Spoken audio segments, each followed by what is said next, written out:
Bonjour, bienvenue sur la construction du réseau de Wissenheim et de son extension. Je n'ai pas fait beaucoup de vidéos cette semaine parce que je me suis consacré à une partie qui n'est pas très visible et qui n'a pas vocation à être très visible, à savoir le câblage. J'ai eu une discussion très intéressante avec Renaud Hiver qui a fait un réseau magnifique, la gare de Luzy, et actuellement il est en train de finaliser la refonte de son câblage. Et donc du coup, je l'ai appelé parce que comme il travaille sur la même infrastructure que moi, à savoir la topologie Lens, je voulais avoir son retour d'expérience sur le choix qu'il avait fait et en discuter avant de faire la même chose. Et donc du coup, j'ai repris sur Train Controller les schémas des cantons. J'ai revu un petit peu les organisations d'attribution de la rétrosignalisation sur Train Controller, ce qui m'a permis de pouvoir déterminer et d'attribuer exactement, de façon rationnelle, les adresses des différents cantons et du coup avoir une très bonne visibilité sur les cartes de rétrosignalisation qui allaient gérer les cantons et les boosters ou la centrale qui allait avoir en charge d'alimenter les cartes de rétrosignalisation. Parce qu'effectivement, sur un réseau aussi grand que celui du Wissenheim, je vais être obligé de mettre au moins deux boosters. Un booster qui sera consacré, dont la mission sera d'alimenter l'extension. La centrale qui va alimenter le niveau 0 et la gare cachée. Et un booster qui va alimenter la partie visible du réseau qui actuellement n'est pas construite. Mais le problème, c'est qu'il fallait rationaliser le câblage parce que ça commençait à partir un peu dans tous les sens.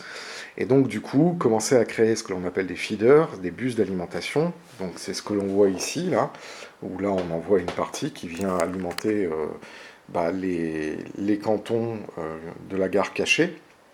Et donc, du coup, de mettre ces différents feeders en faisceau afin de rendre la maintenance beaucoup plus facile et la visibilité beaucoup plus facile. Alors, derrière, on a aussi la structure qu'a fait, qui est similaire à ce qu'a fait Renault, c'est-à-dire un dispatch d'entrée là-bas avec des dominos et ensuite des racks avec les différentes cartes RS8. Alors la première donc, qui porte le numéro 65 est pratiquement terminée d'être câblée. La deuxième, la carte est défectueuse, donc il faut qu'elle soit revérifiée. Et j'ai commandé auprès de LDT les différents UC qui, à mon avis, sont défectueux sur la carte. Et puis là, du coup, je commence le câblage en frontal. Il y aura ensuite après une plaque qui viendra cacher cette partie-là. Il y aura aussi ici le reste, c'est-à-dire un autre rack et le booster afférent. Et ensuite, après, j'ai vraiment fait la pose de tous ces bus rétro-signalisés pour pouvoir ensuite, après, éviter d'avoir à la fois des bus non rétrosignalisés, des bus rétrosignalisés, puis plus savoir véritablement où est rétrosignalisé, à quelle carte le canton est alloué, etc. Donc là maintenant j'ai toutes les arrivées, les cantons sont nommés, ils ont la même convention de nommage que sur Train Controller, donc du coup c'est vraiment facile pour moi de savoir s'il y a un problème sur quel canton et quel est le bus d'alimentation qui lui est attaché.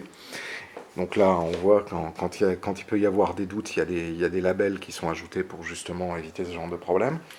Et puis ensuite, après, on a un dispatch entre les feeders et ensuite les fils d'alimentation sur lesquels sont soudés les rails. Et donc effectivement, on a encore les labels, ce qui permet une bonne clarté. Alors ensuite, après, on voit que les fils sont torsadés.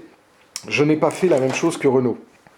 Renault a décidé de garder un fil de rail, le fil de rail positif, donc le rail J, commun à tout le réseau, et de ne couper uniquement que les segments de canton rétrosignalisés par le rail K. Moi, je suis parti sur une philosophie un peu différente et je n'avais pas particulièrement envie de changer. C'était de dire que chaque canton était géré par un bus complet, J et K, Ça augmente un petit peu, effectivement, le nombre de câbles, parce qu'au lieu de se dire qu'on va faire une réalimentation du RAIJ en quelques points du réseau, et puis ensuite, après, on envoie des feeders rétro-signalisés sur les portions qui dépendent qui pilotent les cantons, qui rétro-signalisent les cantons, là, effectivement, on a des feeders intégrales. Bon, les deux techniques se valent, hein. C'est simplement que moi, par philosophie, je préfère me dire que si j'ai un canton qui est en panne, je sais quel est le feeder qui lui est associé. Et bon, voilà. Donc du coup, il faut que je fasse des centaines et des centaines de mètres de fil torsadé. Pour ça, j'utilise une technique qui est relativement simple, hein. J'ai un clou dans un mur, je fixe le fil non torsadé, puis ensuite après je viens sur cette réglette en bois enficher les deux fils, les tourner, et après je fais tourner la perceuse jusqu'à ce que j'ai une torsade qui a toujours la même distance. Voilà, donc je torsade les fils et puis ensuite après je les enlève du piton du petit dispositif qui est là et ensuite après les câbles sont bons à être posés. Donc le gros intérêt de ça, moi je trouve, c'est qu'effectivement en cas de panne, on est capable de pouvoir isoler la section qui est défectueuse et éventuellement intervenir.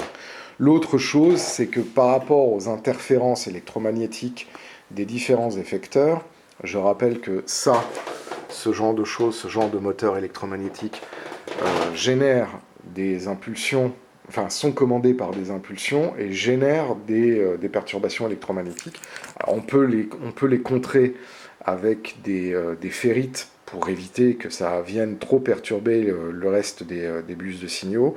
Mais dans les faits, bon, voilà, c'est mieux quand les câbles sont torsadés, à la fois sur les circuits de commande que sur les circuits de rétro-signalisation, pour éviter justement les effets de champ, en fait, qui viendraient perturber les différents bus. Voilà. Donc ça, c'est un travail qui est long, qui est fastidieux, qui m'a forcé aussi à réfléchir en amont à ma stratégie d'alimentation du réseau digital, en digital, étant entendu qu'effectivement, au plus le réseau va être construit, au plus certaines zones seront inaccessibles, et donc il est vital pour moi de sécuriser ce qui a déjà été fait, afin à l'avenir de pouvoir beaucoup plus facilement intervenir et surtout ne plus à devoir intervenir aussi sur des zones délicates qui ne seront plus accessibles. Voilà, donc ça c'est le travail de cette semaine. C'était pas forcément très très sexy par rapport à du décor et ce que j'avais pu faire avant. Alors ça peut donner l'impression que je passe du coq à l'âne, etc. Mais il se trouve que il faut faire les choses au moment où elles se présentent. Et là, je trouvais important pour moi de commencer à redéfinir cette stratégie de câblage du réseau avant d'aller plus loin. Je pense que la semaine prochaine, je vais pouvoir m'attaquer du coup à cette partie-là du réseau, c'est-à-dire la gare cachée du niveau 2, poser l'infrastructure, poser les semelles en liège et les rails, et ensuite, du coup, embrayer tout de suite sur l'alimentation des 4 cantons qui sont ainsi formés par la gare cachée du niveau 2, et directement les câbler avec le nouveau système et avec les nouveaux emplacements liés au transit des bus. Voilà. Et puis ensuite, dans 12 jours, il y a la masterclass avec Thierry Pupier de la chaîne Aiguillage et Gwendal Théis de la société Microrama. À ce sujet, je vous invite à laisser des questions en commentaire. Ces questions seront ensuite traitées dans ces masterclass. Et je vous souhaite à tous et à toutes un excellent week-end.